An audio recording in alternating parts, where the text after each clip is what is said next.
morning po. Ngayong araw, punta kami sa pier na naman. Ibang shipping company na naman guys, sa Sulpicio. Abangan nyo yung biyahe namin guys. Nakalimutan ko palang i-check ang mga ilaw guys. I-check ko muna guys kasi malaki ang multa guys pag nahuli ka na hindi may ilaw yung mga signal mo guys, at saka yung brake light mo guys. 6,000 pesos yun guys pag nahuli tayo. Kaya i-check ko muna guys bago kami umalis. Ayan guys, oh, gumagana naman. Yung isa malabo na guys. Yung isa, oh, maliwanag pa.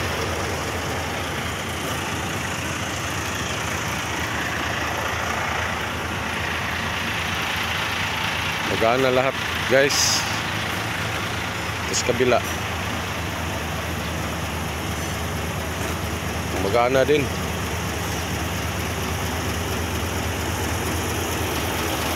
Pwede na to guys. Magkakarga pala muna kami ng kuan guys, ng cargo box, kasi hindi naman container ba ng ihatid namin sa pier. Rolling cargo guys. Yan pala ilulod namin sa ipapatong pala guys sa ibabaw ng trailer guys, oh. Yan ang cargo box guys. Yan ang lalagyan namin sa mga tangke. May problema kami ngayon guys kasi yung malaking forklift hindi umandar. Tapos itong maliit lang guys, lalagyan pa ito ng extension ang blade nito guys para magkabuhat ng cargo box guys. Yan palang forklift na yan guys, yan ang magbubuhat sa cargo box guys, oh, yan, oh, maliit lang yan guys. Kailangan pa yan ng sapatos guys, yung extension sa blade guys para mabuhat niya. Ito pala ipapatong namin guys, oh, tingnan nyo. Mahaba yan guys, 20 footer yan guys. Kasing lapad lang yan ng container van guys. Tapos yung forklift na mag-aalsa guys, magbubuhat yan guys, oh. Napakaliit lang guys. Okay, kailangan ng sapatos guys, extension sa kanyang blade guys. Ito pala siya guys, oh.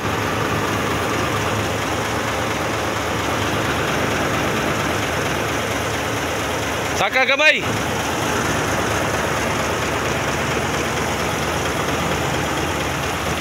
Okay, mano. Kay maestret, ako na niya bante. Bante.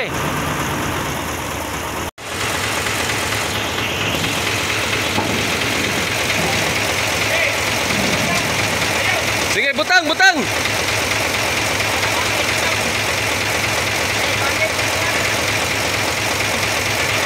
Mabira na mo blade.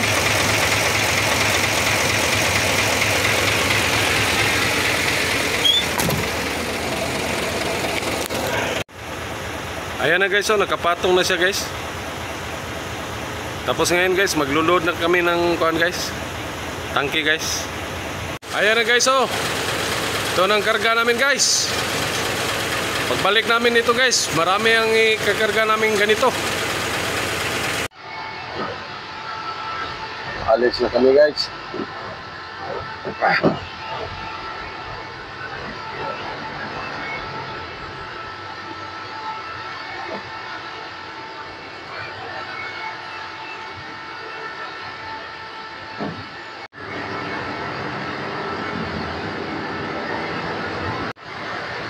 Palabas na kami ng City Hardware guys. Highway na kami guys.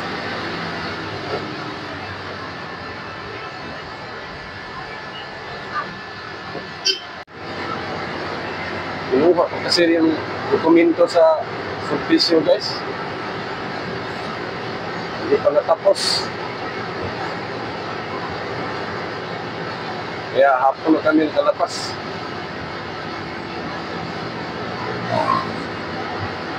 Buti na lang, wala nang traffic. Kasi pag matraffic to, abutin kami ng gabi.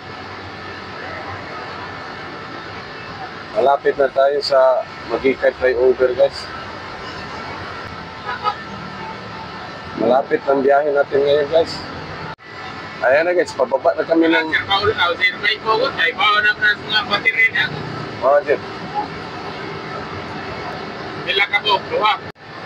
Nandito na pala kami sa San Miguel, guys. Coca-Cola plant. Sa unahan, guys, San Miguel. Nako. Mukhang matraffic dito banda, guys. Alat ko hindi na uusad.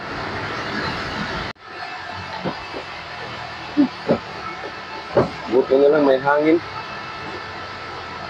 Hindi, sobrang init to, guys. Buti lang may hangin ngayon. Medyo matraffic-traffic dito ng banda, guys. Ayan, guys, oh. Traffic talaga. Balik ko na kami sa ilalim ng flyover, guys, dito sa wireless.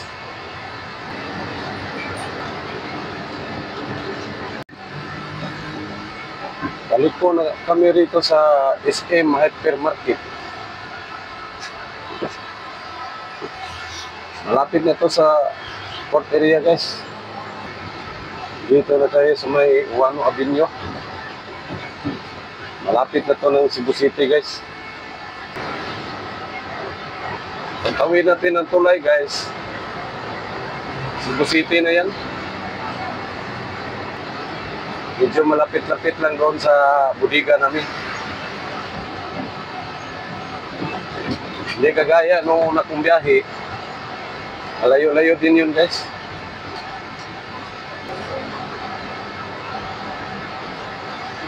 Kakaliwa tayo dyan sa unahan, guys. Papasok na yan ng port area, guys.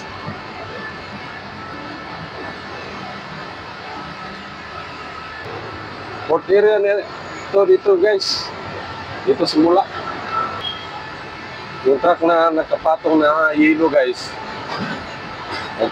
Titimbang yan, guys, kasi pasaludid. Kailangan ng timbang. Hindi ka tatanggapin sa barko kung wala kang timbang. Kaya dadaan sila sa timbangan, guys.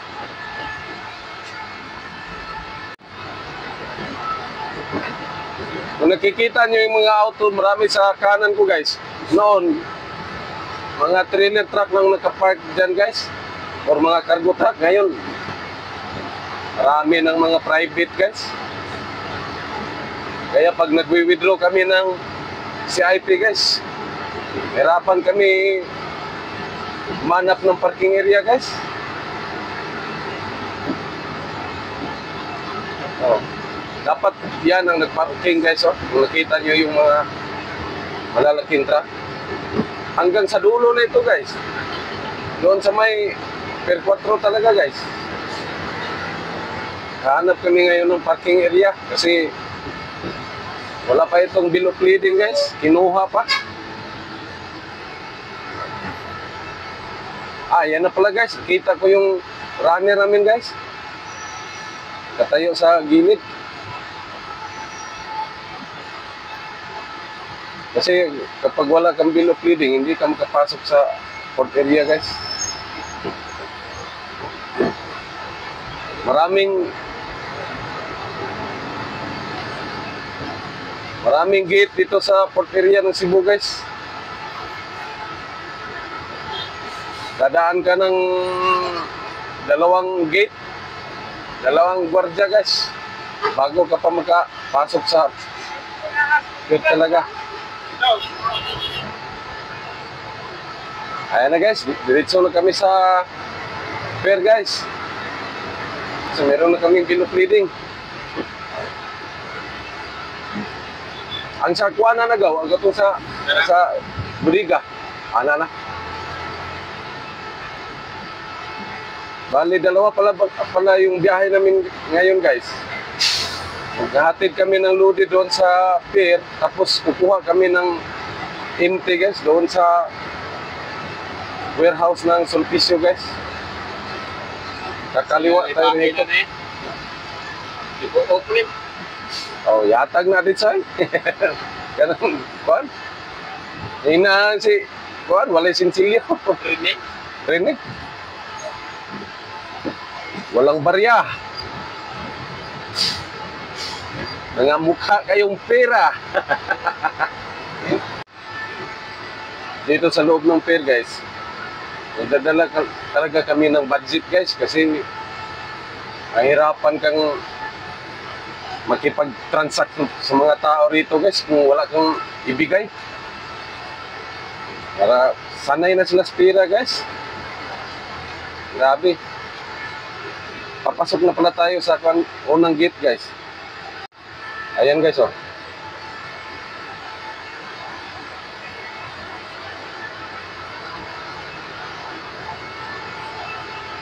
Ayan ang pangalawang gate guys oh. Sarado pa. Diyan tayo papasok guys. At diyan din kukunin yung hindi pala kukunin guys, titingnan lang nila yung bilog reading. Sulpicio chef. Ito na sa harap kong barko guys. So Trans-Asia yan guys. Dito kami sa kaliwa guys. Asa ka ni butang? Isuod na tayo. Aray lang sa no? Standby muna kami rito guys kasi hahanapin pa yung checker at saka yung operator ng forklift. Kaya dito sa pier guys, yung mga papasok na mga sasakyan dito tapos mag-unload ng kargamento, kaya kukuha ng kargamento guys, nagdadala talaga sila ng pera guys para pang tip guys kasi mahirapan ka talaga magkipag-transact sa mga tao dito guys pag wala kang maibigay. Ganito na siguro dito guys, ganito na talaga. Doon daw tayo guys. Suminyas yung kasama ko guys. Hindi ko tayo dito guys.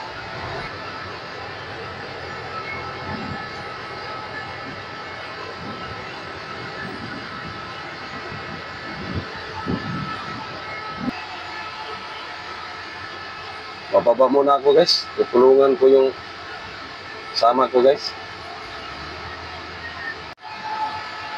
May problema kami guys. Yung runner namin hindi pala siguro binayaran ng arastre. Walang tatak ng arastre guys. Bunas na lang. I-receive ito ngayon guys. Pakita ko sa inyo guys kung paano pala ito ina-unload dito sa pier guys. Yung karga namin.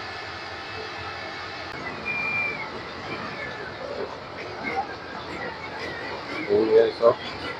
Ayan guys oh. Ganyan lang siya guys oh.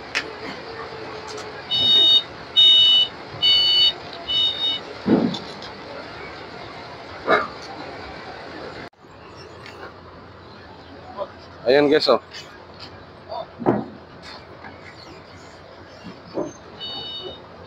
Diyan yan ilagay guys. Oh. Tapos lalasingan yan guys.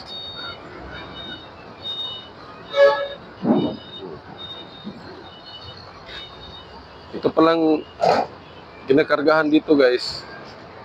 Ito tinatawag na flat truck guys. No?